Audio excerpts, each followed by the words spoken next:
Most awesome websites communicate with the server regularly as the visitor interacts with the page or to do background checks to see if there are any updates or notifications. jQuery AJAX is a cross-browser utility to enable developers to get content from a URL and easily call web services to query databases, interact with APIs, and more. This tutorial is a quick start guide to getting server content and to sending data to the server using jQuery AJAX.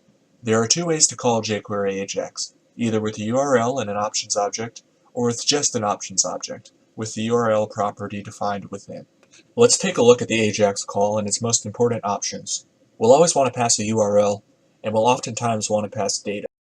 When I pass data, I also set cache to false and method to post. The .done defines what function to run when the server returns its content. You'll want to pass an anonymous function that takes a string, and if you're getting JSON data back, do a json.parse and store that into a JavaScript object. Let's look at a quick example with a public data source of English monarchs. And we'll call the AJAX and we'll print out some information about each monarch.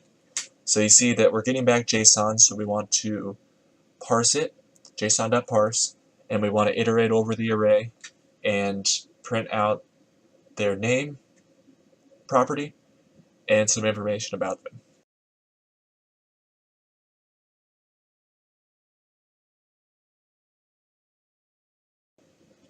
This is equivalent to calling AJAX with the URL string as the first parameter. We can also check the Network tab in Chrome and Firefox developer tools, and we can see what information was sent to the server, as well as what information was returned.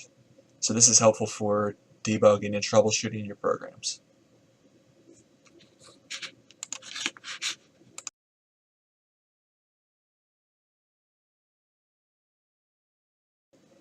In addition to retrieving server content, AJAX can also send data to the server.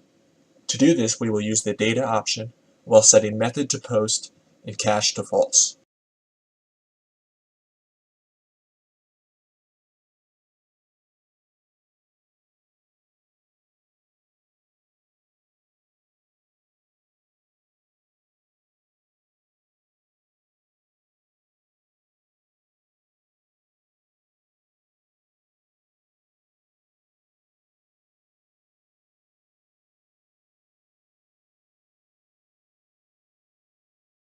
And just like before, we pass an anonymous function to done, which takes the response and converts the JSON string to a JavaScript object using json.parse.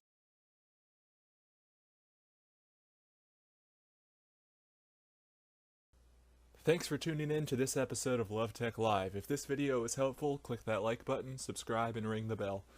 Check out the description box of this video or just go to lovetech.io for more plugins and tutorials.